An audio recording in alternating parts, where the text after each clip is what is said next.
Hello, and welcome back to our gardens. It's August, and I feel like while it is beautiful, the summer is moving way too quickly for my liking. In today's episode, we'll visit a local herb farmer who makes and sells her own teas. Something I like to keep in mind when I'm making teas is what do I really want it to do? Then we'll talk to Roger Cooper, owner and designer of the glorious Rogerland in Arlington, Vermont, as well as his head gardener and doer of all things, Kathy Cottrafeld. And I always liked kind of a sunken English garden concept, and so decided to start designing it from there. This place is awesome.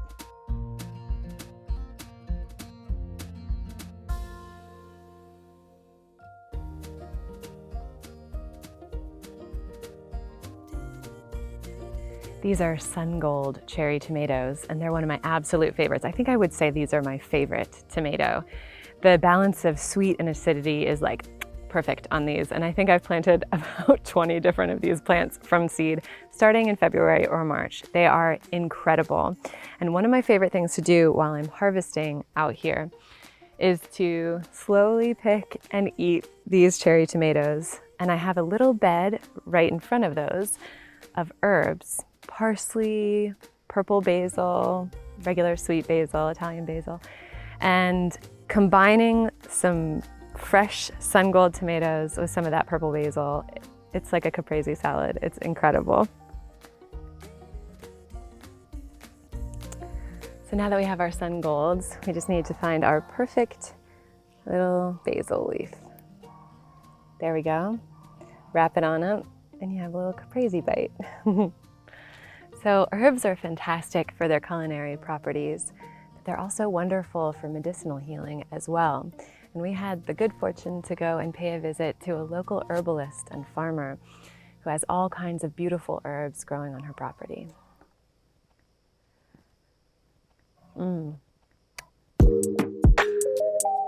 My name is Jen Perry, and my profession is a herb farmer, herbalist, occasional photographer. I got into herbalism, actually, I had come back from a trip to Ecuador and classic, my digestion was not happy. So I went into an apothecary in Salt Lake City. I was living in Park City, Utah at the time. And I straight up just went in and I was like, look, this is what's happening. This is what it's like. They asked me a couple questions and I just was like, I trust you, like help me, please. And they put together this tea of herbs that I had actually heard of before. One of the main herbs was chamomile, and I never once thought of chamomile as a digestive herb. And in like 3, maybe 4 days, I was totally fine, like completely back to normal, felt amazing. That was kind of my like gateway tea, you could say. So I went to herbalism school in North Carolina 2 summers ago. It was amazing and I learned so much, but one of the places they hosted our class was this beautiful mountain retreat, basically. It's like a resort for herbs. The man that started it is still on the property today. He's, I don't know, like 200 years old, and he has apprentices, and it's a beautiful learning space. So as I went through the summer, learning about herbs, learning what it meant to be a clinical herbalist, I realized that that really wasn't the path I wanted to take. I kept coming back to this place of it's just so beautiful, so tranquil, and it's just a place where you can come to learn. So I think that really took me towards growing herbs instead of seeing clients and seeing people as more patients. Also, we desperately need more small herb farmers, especially in the States, because we import so many of our herbs and so many herbs that can easily be grown here and can be grown at a really high quality. The name Herb Hollow just came from weeks and weeks of trying out different things and seeing what felt right, and the name came first, and then I got access to my neighbor's land out back, and it literally is in a hollow, and it just all fell together perfectly. So this season specifically, we've had a really wet and cool spring, and even into the summer. This is probably the first nice day we've had in a month. Last year was very different. We had a great spring and then a very hot and sunny summer. So There's a lot of variables to deal with as far as weather goes. The plants take care of themselves, they'll figure it out. Maybe they're a little slower to start, but I think just having the patience, knowing that, okay, the sun will come back even when it doesn't feel like it will. We are very lucky to be one of the places in our country that's actually excess of water at the time. So that can definitely pose some challenges as far as growing those herbs that need a lot of heat and a lot of sun to really take off. Climate change in general, it affects everybody, and that's just how it's showing up for us this year. Next year it'll be different. We also have a pretty short growing season. So in this spot, we're so southern and we are in a valley between the greens and the taconics. So we have that nice forgiveness and a little bit longer of a season. But if you just go into Londonderry, up the mountain a bit, their season is about 20 days, probably shorter than ours. So the winters can be harsh. Not all plants will last. And starting seeds in the spring can be a little difficult depending on how cold it is that year. But there's workarounds for everything, so we're making it. I just took out 3 herbs. They're all considered nervines, so they're really great at helping you relax after a stressful day. We have rose, oat straw, and lemon balm. Something I like to keep in mind when I'm making teas is what do I really want it to do? I know that I really love the flavors of lemon balm, and I really love the constituents inside of oat straws, the nutritive properties. So I'm gonna do mostly oat straw, and there are whole formulas on teas that you can look up elsewhere, but for today we're gonna go a little heavy on the oat straw. It's also not as potent as milky oats, which is the top of this plant, so I'm gonna add a little bit more. Generally a tablespoon is about a tea serving size, so I just did about 1.5 tablespoons of oat straw, a little bit of a heavy tablespoon of lemon balm. When I'm putting in rose, I like to remember that rose is astringent, which basically means drying. So I'll probably do like 1/4, maybe just a 1/2 tablespoon of the rose. So I really love rose flavor and scent. And then simple hot water. I let it come to a complete boil, and then sometimes I let it cool down just a bit so that it doesn't hit the herbs too hot, but basically just fill your pot up. One of the important things with herbal teas is to let it steep for 20 minutes. That's a good time to really get the medicinal benefits you're looking for. Herb Hollow Farm Evening Ease Blend is that evening time wind down, digestive aid, relax your mind, just kind of get quiet. You know, that sitting on a porch in the evening listening to the birds vibe, that's what we're going for there.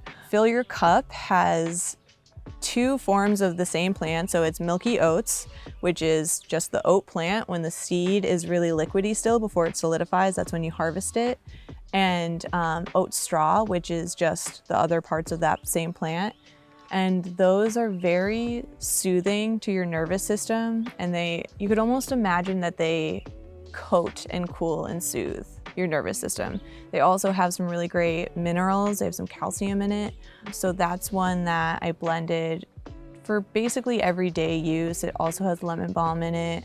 And the third is called Hug in a Mug. And that one is for one of those days where you had a bad day at work, or maybe you're experiencing some grief, you lost someone close to you, you just need to be wrapped in a blanket at the end of the day, or in the middle of the day, depends how your life is going. But yeah, it's great for just that comforting, warming, I've got you feeling. So Instagram is where we do a lot of fun things. I'm on the stories almost every day doing updates. You can see the teas I'm making, different ways to use the teas, and that's Herb Hollow Farm is the name. It's super simple.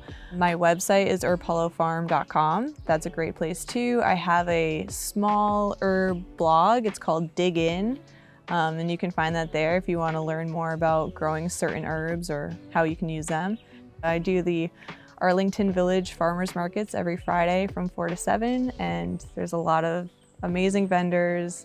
We have a lot of really cool locals that do awesome things. We've got mushrooms and crafts and obviously herbs, and there's some other more ornamental plants there, food trucks, the works. So Arlington Village Commons, 4 to 7 on Fridays. Just start.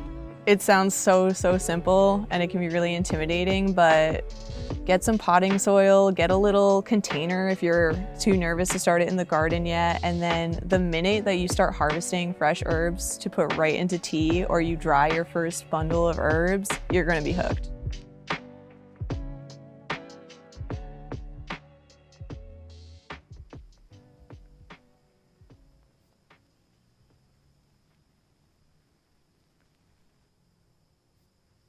I'm not sure if you'll remember this from last episode, but we transplanted these dahlias from pots, and I am so grateful that we did that. They are so much happier in the ground. They have just been absolutely exploding. And dahlias are now one that I didn't have any experience growing them here in Vermont, but I am going to fill these borders with dahlias. I really love them. They are such a spectacular flower. And speaking of spectacles, we were able to visit a beautiful garden that was quite a spectacle indeed. My name's Roger Cooper, and I'm the owner of this garden called Rogerland. I would say about 20 years ago, I started fiddling around drawing this garden. My wife was ill. She was here on dialysis 6 times a day. I was here, I was ill, so something to do. We had a hayfield behind the house here, and I always liked kind of a sunken English garden concept, and so decided to start designing it from there. I am Kathy. I am the property manager, and this place is awesome. What's not to love? I mean, this place changes every single day. You have something beautiful to look at. Sometimes it's not so beautiful, but you take that in stride and go to the next thing. It's kind of a really strange story that goes back from many different areas of interest. I was actually born in Mexico City, went to school in England, went back to Mexico, did chemical engineering at university, became a research chemist developing liquid detergents, and then got into banking, which is a normal sort of way of getting into banking, of course.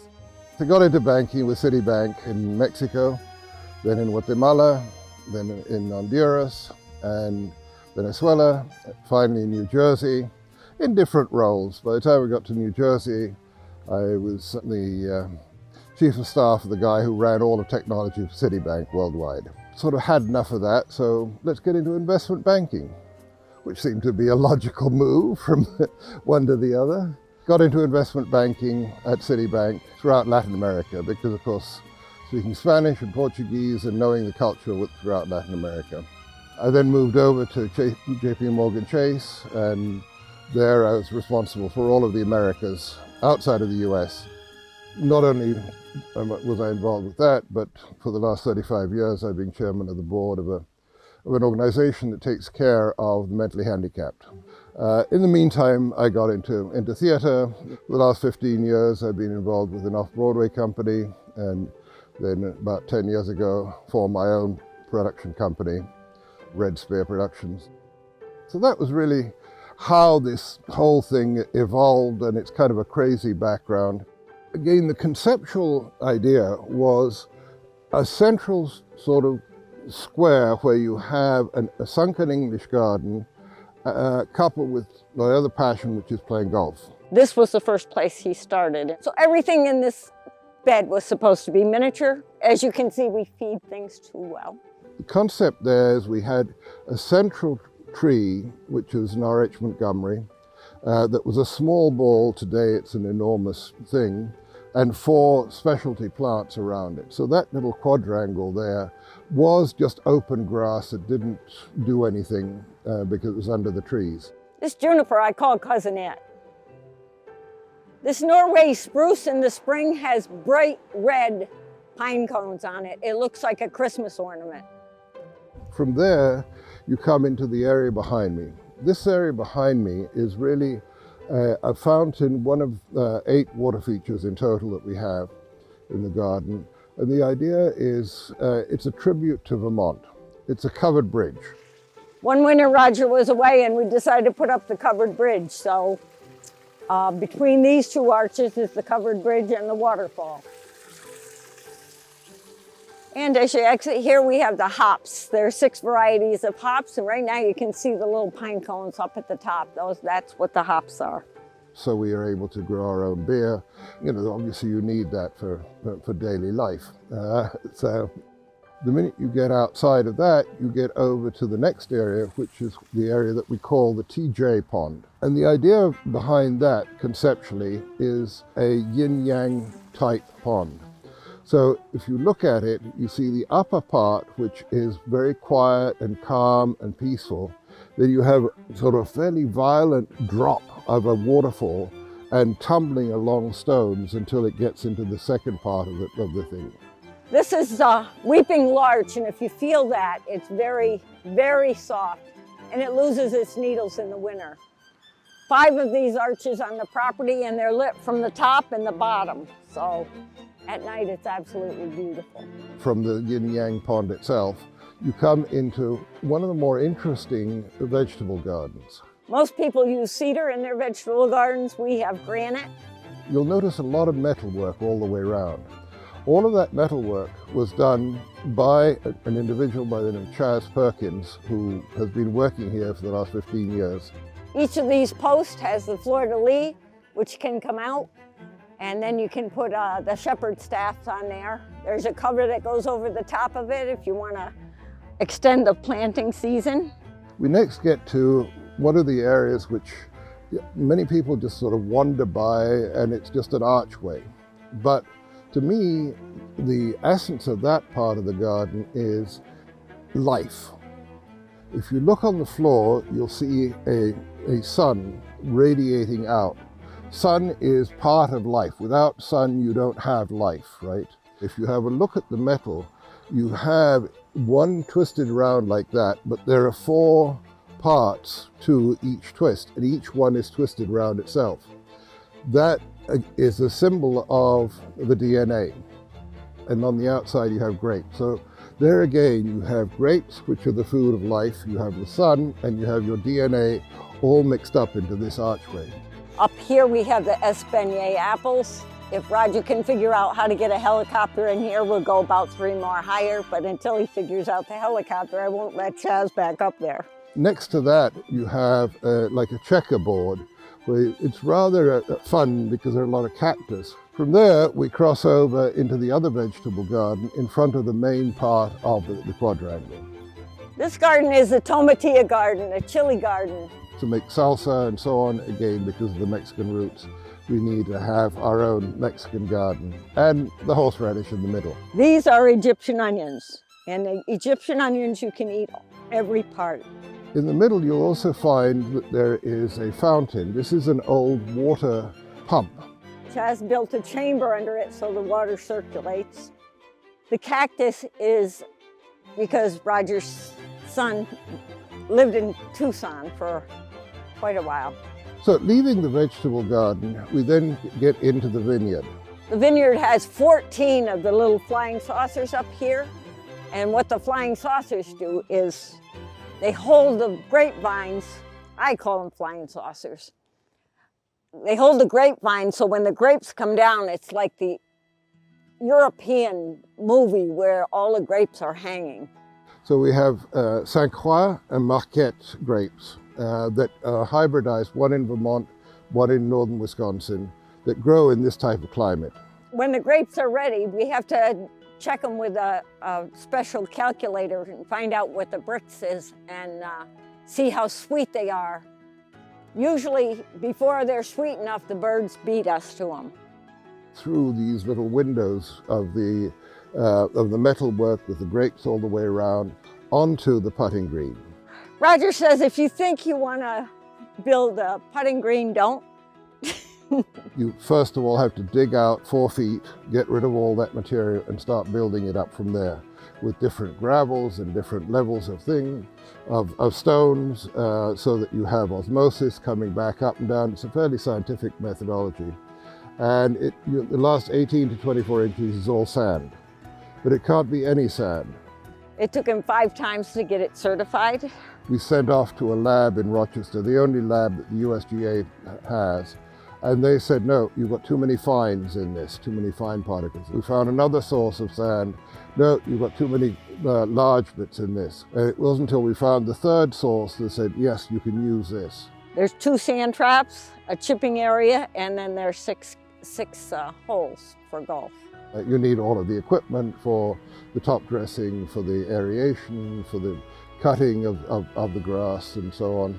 It requires an awful lot of attention and so on. The old superintendent from the Equinox golf course is the one who has been taking care of this from the beginning. At the end of the alley, you turn left into what I call the Alice in Wonderland garden. Here with Alice and the rabbit are crimson fans.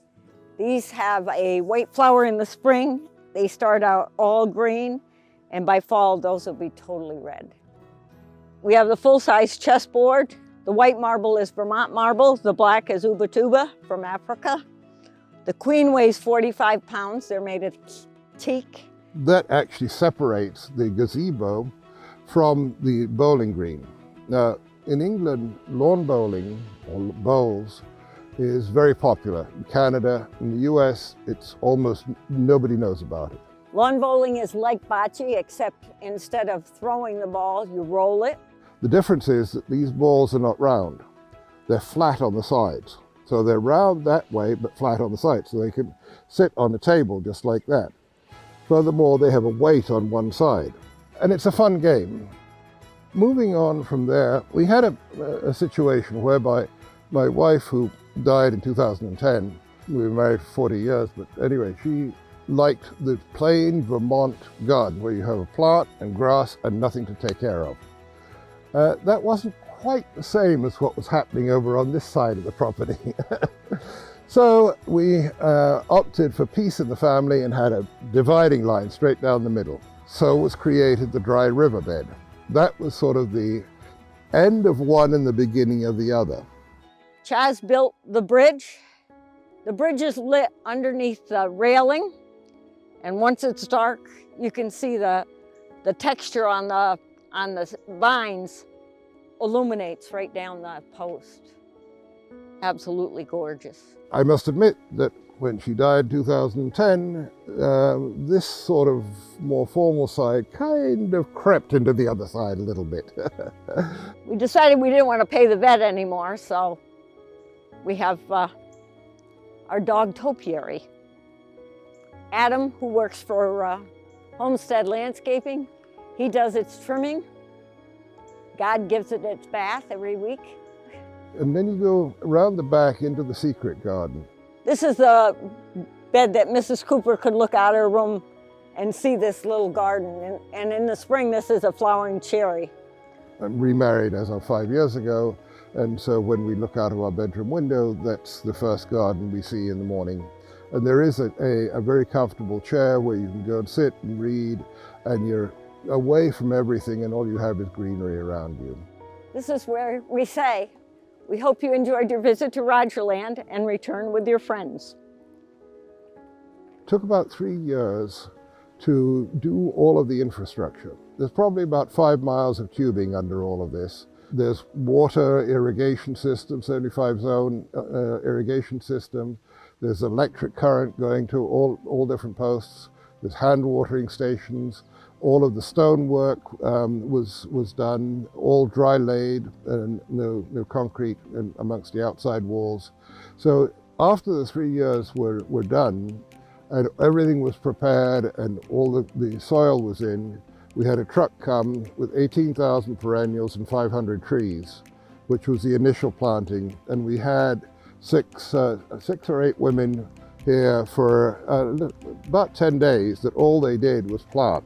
And suddenly, overnight, within a week, you had this garden. Now it's matured and we've added a lot more and changed a few things and so on, but it was quite an event that first week. Well, the gardens are taken care of once every 2 weeks by Homestead Landscaping. We have 2 gentlemen who love this property as much as Roger does, and anybody that works here feels that they put their own name on this property because they are so proud of it. When people come here, sometimes don't know what to expect. Sometimes they bean, sometimes they bring somebody else from outside. One of the first things that we have decided from the very beginning is that we will not charge 1 penny for anybody to come here. We will not accept anything. This is just our way of giving back to the community, giving people a little bit of enjoyment for a few minutes, an hour or two, and whatever. And some of the groups we actually will provide a lunch at our expense for them, particularly the local groups or the senior groups. And it's a real joy for some of these people who sit here under the umbrella, get given a great lunch by Kathy and Chaz and the team. They wander around the garden, and that's the joy of being able to share something like this for the community to really enjoy a few minutes of pleasure that is nature itself.